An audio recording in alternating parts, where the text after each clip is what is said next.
Në pranverën e vitit 1914, një nga fshatrat më të vjetër të Labërisë, Hormova, u mbështoll nga një errësirë tragjike që do të linte plagë të pashërueshme në ndërgjegjen kombëtare shqiptare. 217 burra shqiptar u thirrën, u mashtruan dhe u therrën barbarisht. Ky nuk ishte vetëm një krim lufte. Ishte një përpjekje për shfarosje etnike. Ky është rrëfimi i masakrës së Hormovës, një nga aktet më të përgjakshme që njohu Shqipëria e pas shpalljes së pavarësisë. Nëse të intereson historia e popullit ton dhe dëshiron që këto ngjarje të mos harrohen kurrë, mos harro të pëlqesh këtë video dhe të abonohesh në kanalin Histori Epike. Kështu i japim zë të vërtetës së heshtur ndër vite. Më 28 nëntor të vitit 1912, Shqipëria shpalli pavarësinë nga Perandoria Osmane. Por pavarësia e saj nuk do të thoshte fund për sfidat. Fuqitë ballkanike, në veçanti Greqia dhe Serbia, refuzuan të tërhiqeshin nga territoret shqiptare që kishin pushtuar gjatë luftës së parë ballkanike. Greqia, e cila kishte synime të kahmotshme për aneksimin e jugut të Shqipërisë, nisi të përdor konceptin Evorio Epirit. Një nocion i trilluar politik që synonte të paraqiste krahinat shqiptare si tokë greke. Në këtë klim të turbullt, Greqia filloi të organizoj forca paramilitare me vullnetar të quajtur andart dhe legjione të shenjta. Këta nuk ishin ushtar të rregullt, shumë ishin kriminal të liruar me qëllim që të terrorizonin popullsinë shqiptare myslimane. Në krye të kësaj lëvizjeje qëndronte Yorgo Zographos, një politikan grek me origjinë nga Dropulli, i cili shpalli autonominë e Evorio Epirit në Gjirokastër, një akt i papranueshëm për autoritetet shqiptare.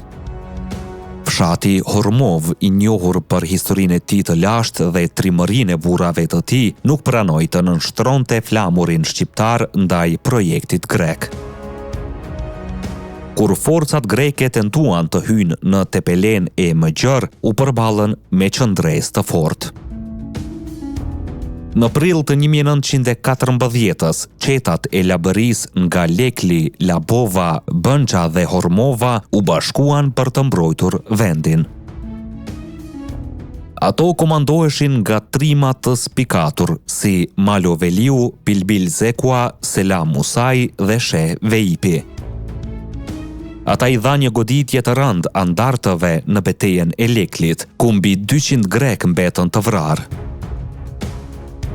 Kjo ishte një fitore morale e madhe për shqiptarët, por që solli edhe hakmarrjen më mizore.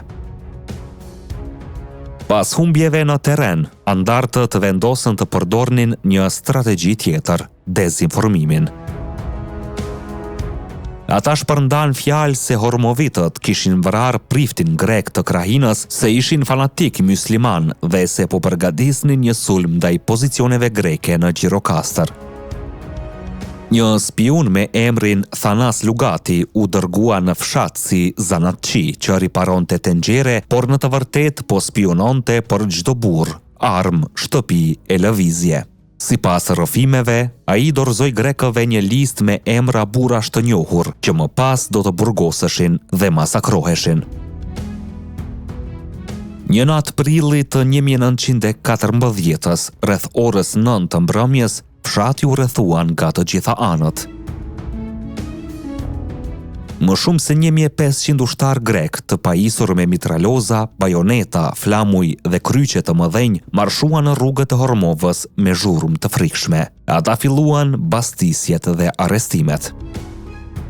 Komanduar nga kapiteni Vasil Kolovoj, ata kontrolluan shtëpi për shtëpi dhe grumbulluan të gjithë burrat. Sipas urdhrave, të parët që u arrestuan ishin Malo Mullaj dhe Selman Qerimaj.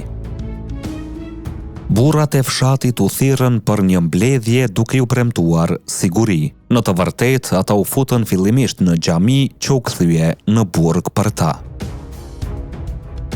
Aty u rrahën, u torturuan dhe disa u vranë menjëherë.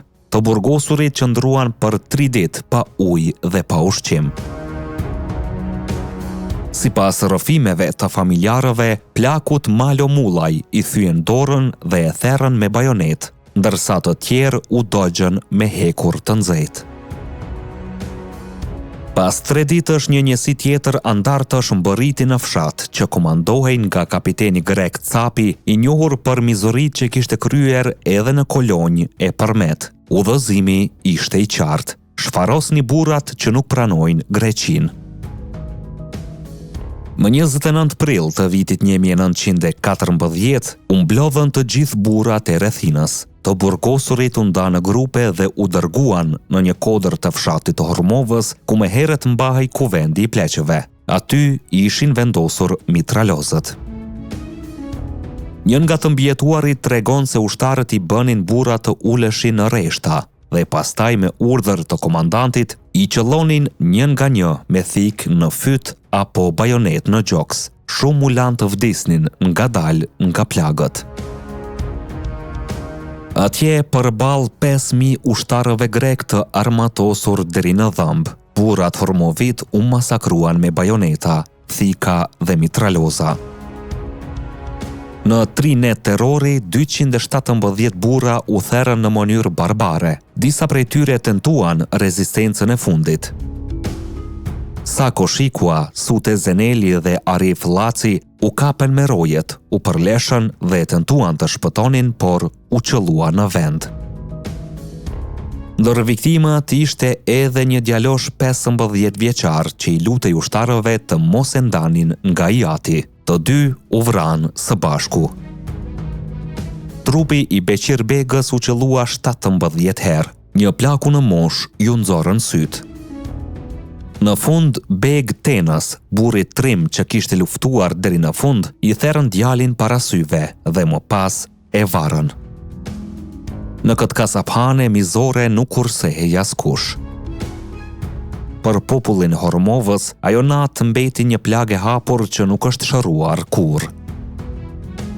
Kjo nuk ishte luftë, ishte barbari e pastër. Pas masakrës, trupat u lanë mbi barin e kodrës për ditë të tëra, derisa të afërmit arritën të varrosnin çfarë kishte mbetur. 217 burra, pleq e të rinj, humbën jetën barbarisht nga terrori i grekëve. Masakra e Hormovës është një dëshmi tragjike e asaj se çfarë ndodh kur urrejtja nacionale dhe fetare kthehet në politikë zyrtare. Greqia asnjëherë nuk kërkoi ndjesë për këtë krim. Arkivat greke e kanë heshtur këtë masakër, ndërsa për dekada me radhë, familjarët e të vrarëve nuk patën guximin të flasin. Por kujtesa historike nuk shuhet. Emrat e 217 martirëve të Hormovës janë gdhendur në ndërgjegjen kombëtare. Ata nuk ishin luftëtar me armë në dorë, ishin mësues, zejtar, fshatar, por mbi të gjitha, shqiptar. Dhe kjo ishte fajësia e tyre. Si mendoni ju, pse masakra të tilla si ajo e Hormovës vazhdojnë të mbeten pak të njohura edhe sot? A duhet të kërkoj Greqia falje për këto krime? Shkruani mendimin tuaj në komente. Çdo zë ka rëndësi për të mos lejuar që historia të përsëritet.